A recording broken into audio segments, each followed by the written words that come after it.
Assalamualaikum warahmatullahi wabarakatuh. Teman-teman sekalian, kita ketemu lagi dalam pembahasan tentang dasar-dasar ajaran Islam tentang ekonomi yang merupakan kelanjutan dari bagian pertama beberapa waktu yang lalu. Sengaja saya pisahkan menjadi dua bagian karena waktunya cukup panjang. Ya, kalau digabung itu lebih dari 1 jam, jadi saya pecah menjadi dua bagian. Demikian pengantar saya, mudah-mudahan bermanfaat. Karakteristik dalam ekonomi Islam itu ada 4. Yang pertama adalah iktisyad rabbani, ekonomi ketuhanan. Jadi titik awal kita berangkat melakukan aktivitas ekonomi dan tujuan akhir dari aktivitas ekonomi adalah karena pengabdian kepada Allah SWT. Wa ma khalaqtul jinna wal insa illa liya'budun tadi. Jadi dalam segala hal termasuk ekonomi, itu titik awalnya dan tujuan akhirnya adalah Allah. Gitu loh. Jadi bukan karena kekayaan, bukan karena kepangkatan, bukan karena apa, tapi karena Allah. Dan kita yakin bahwa semuanya itu akan dipertanggungjawabkan. Berapa lama seorang hidup di dunia ini? Ya, kalaupun panjang, makin lama makin lemes kok. Makin lama makin leto, makin lama makin lemah kok. Kembali lagi kayak anak-anak. Umur di atas 70 juga udah mulai pikun kok. Apa gunanya lagi harta? Wah, korupsi besar-besaran di umur udah tua ya. Makan asin sedikit darah tinggi, asam manis sedikit diabetes, gurih sedikit kolesterol, bahkan makan sayur asam urat. Makan itu macam-macam lagi penyakitnya. Untuk apa lagi kekayaan? Yang enak siapa? Yang diwarisin. Doa, oh enggak perlu doa, oh enggak pernah diajarin. Kan seumur-umur hanya cari uang. Jadi mana tahu anak mendoakan orang tua. Nah, disinilah kita melihat bahwa ekonomi Islam itu bermula dari niat karena Allah, ditujukan juga karena Allah. Inna sholati wa nusuki wa mahyaya wa mamati lillahi rabbil alamin. Jadi dalam bidang ekonomi juga begitu, nggak bisa dipisah-pisah. Agama dengan ekonomi nggak bisa dipisah-pisahkan. Sama juga agama dengan politik, nggak bisa dipisahkan. Tapi kita nggak ngomongin gituan, itu sospol itu. Makanya orang bilang berpolitik nggak boleh beragama, agama nggak berpolitik. Itu kata kamu, bukan kata Islam. Jangan bawa agama Islam kalau kamu ngerti. Gitu ya. Yang kedua, karakteristik ekonomi Islam adalah iktisyad akhlak. Ekonomi berlandaskan akhlak. Akhlak itu adalah perilaku kita yang semata-mata ditujukan dalam rangka pengabdian kepada Allah. Ya. Jadi kita tahu apa yang harus kita lakukan, apa yang boleh, apa yang tidak boleh. Semuanya itu adalah berdasarkan ajaran yang disampaikan oleh Allah melalui Rasulullah Muhammad.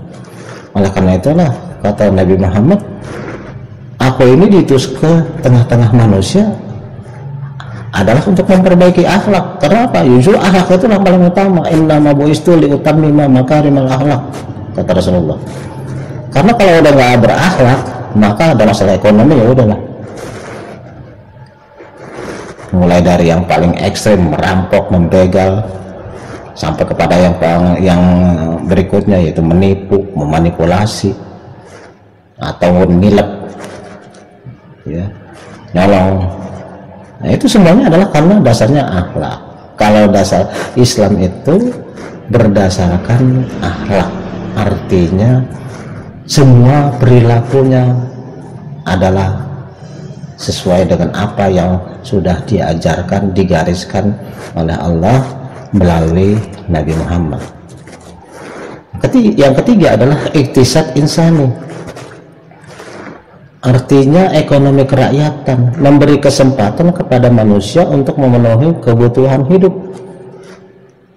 Jadi tidak ada orang yang dibatasi untuk melakukan kegiatan ekonominya kayak orang komunis itu dibatasi, tapi juga tidak dibiarkan untuk merajalela untuk melakukan kegiatan ekonomi seperti kapitalis.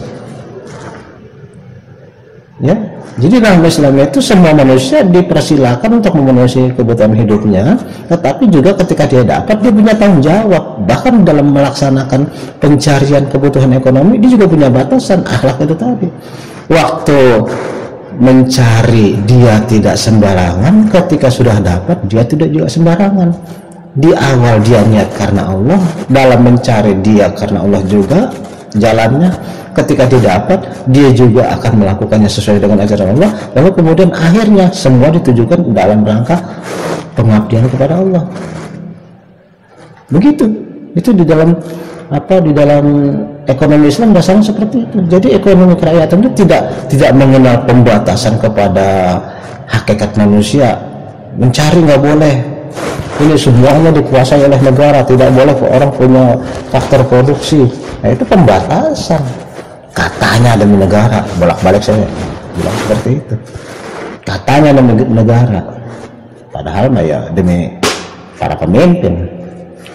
Yang paling penting lagi semuanya adalah karakteristik iktisad wasyati, artinya ada keseimbangan dalam hal kehidupan dunia dan akhirat. Di dunia bahagia, di akhirat bahagia. Fid dunya hasanah wa fil akhirati hasanah. Kan itu yang selalu didoakan oleh umat Islam. Itu jangan cuma didoakan, dilaksanakan.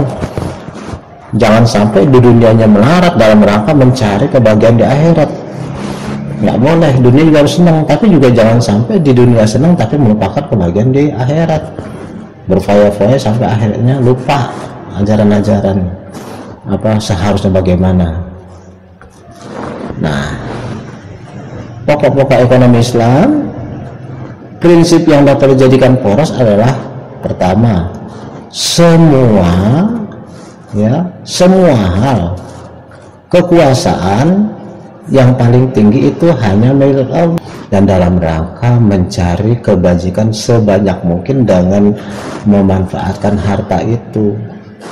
Ya kan, punya harta, siapa bilang nggak boleh senang? Bolehlah senang-senang.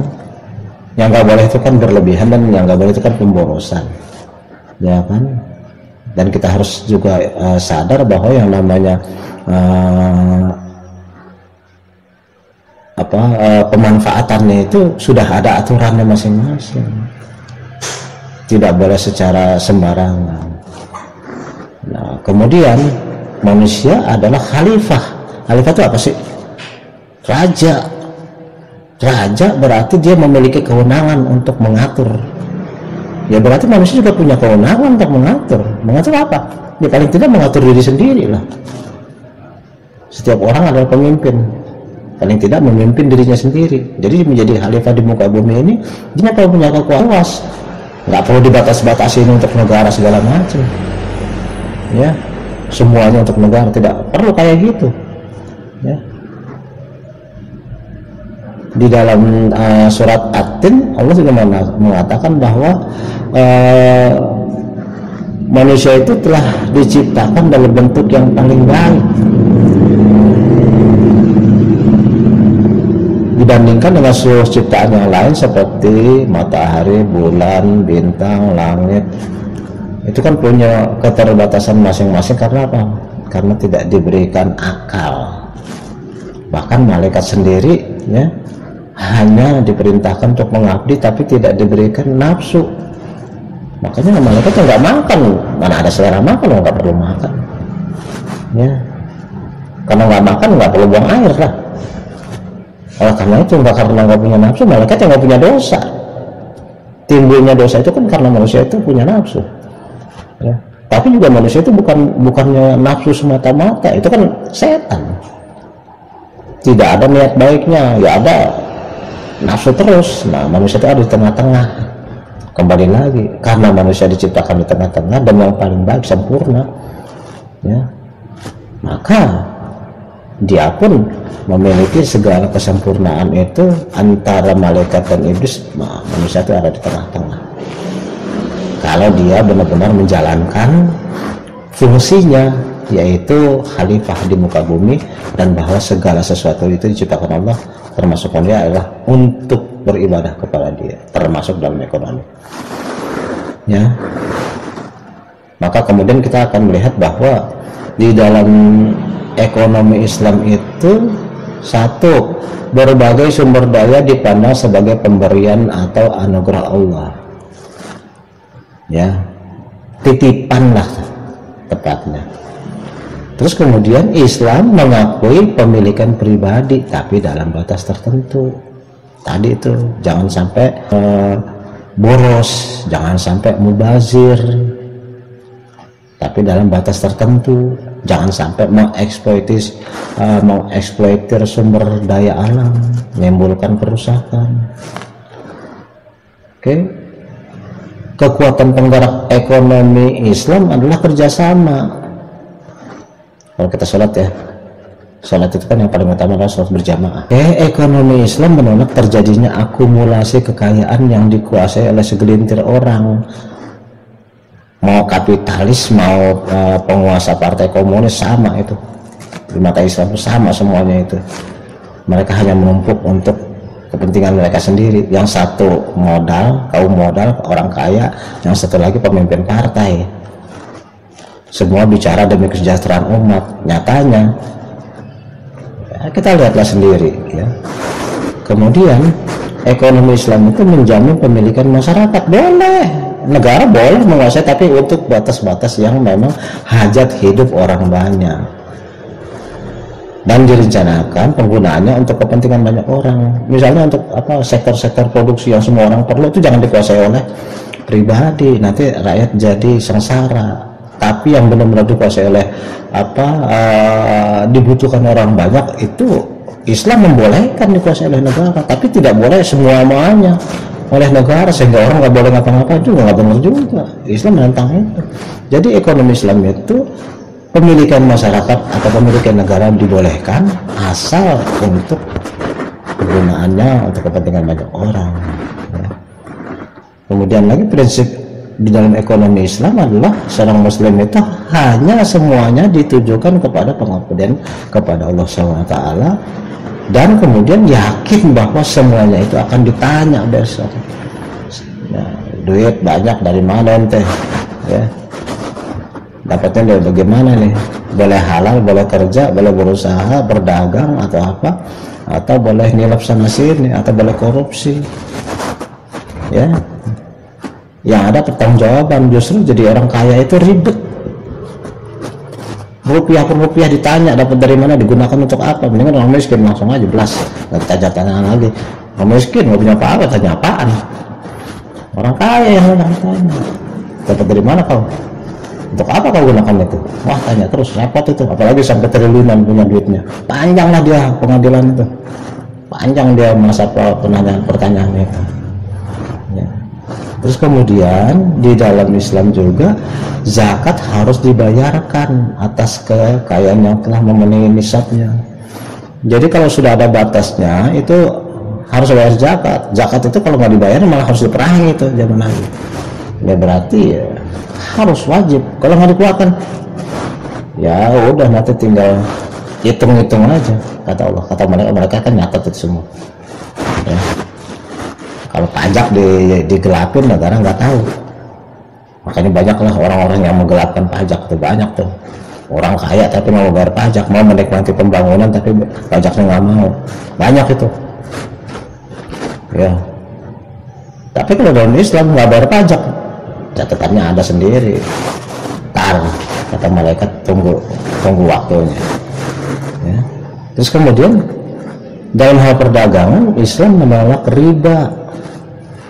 Anda tahu riba, minjem 100 jadi 150, minjem 1 juta bayar 1,5 juta, itu riba tuh. Yang 500 itu dah riba. Nah itu Islam menolak itu. Jadi dengan demikian ini pokok-pokok yang harus kita ketahui, sehingga nanti di dalam pelaksanaannya ya, aktivitas ekonomi ya di kuliah-kuliah berikutnya akan kita lihat landasannya seperti apa, pengaturan Islam seperti apa. Jadi di dalam kuliah awal-awal ini Anda harus kuat dulu pemahamannya, kuat dulu pengertiannya, bahwa yang diajarkan oleh Islam, yang diajarkan oleh Al-Quran dan hadis itu adalah sumbernya adalah dari pencipta manusia. Jadi dia sudah lengkap, tidak seperti ajaran-ajaran ekonomi lain yang diajarkan oleh manusia yang pada prakteknya boro-boro membawa kesejahteraan manusia, malah membawa kesengsaraan manusia. Nah, kenapa masih dipakai? Ya banyak orang yang punya kepentingan dong, otomatis yang merasa sudah dalam comfort zone, sudah ada dalam bidang nyaman, mana mau diganggu-gugat. Itu semuanya sudah termasuk dalam ekonomi, sudah diatur semuanya. Dan Anda dari bagian awal saja sudah bisa mengetahui bahwa Islam itu mengajarkan sesuatu yang sangat sempurna. Cuma memang dalam praktek kita sendiri nggak ngerti, boro-boro kita jalan kita aja nggak ngerti. Ya. Oke, jadi kalau kita lihat ada perbedaan umum yang jelas antara ekonomi Islam dan konvensional. Kalau dalam ilmu ekonomi Islam, manusia itu makhluk sosial tapi berdasarkan agama, sosial namun religius. Sementara kalau ekonomi konvensional manusia sosial aja. Tapi kapitalis malah bukan manusia sosial, yang manusia antisosial karena dia hanya untuk individual. Kemudian dalam ekonomi Islam itu ditentukan bahwa menangani masalah dengan menentukan prioritas. Yang paling utama apa? Yang paling utama adalah pengabdian, yang paling utama adalah kehidupan akhirat, yang paling utama adalah kesejahteraan umat, yang paling utama adalah jangan merusak alam, yang paling utama juga jangan sampai melakukan penindasan, jangan profit oriented dan sebagainya.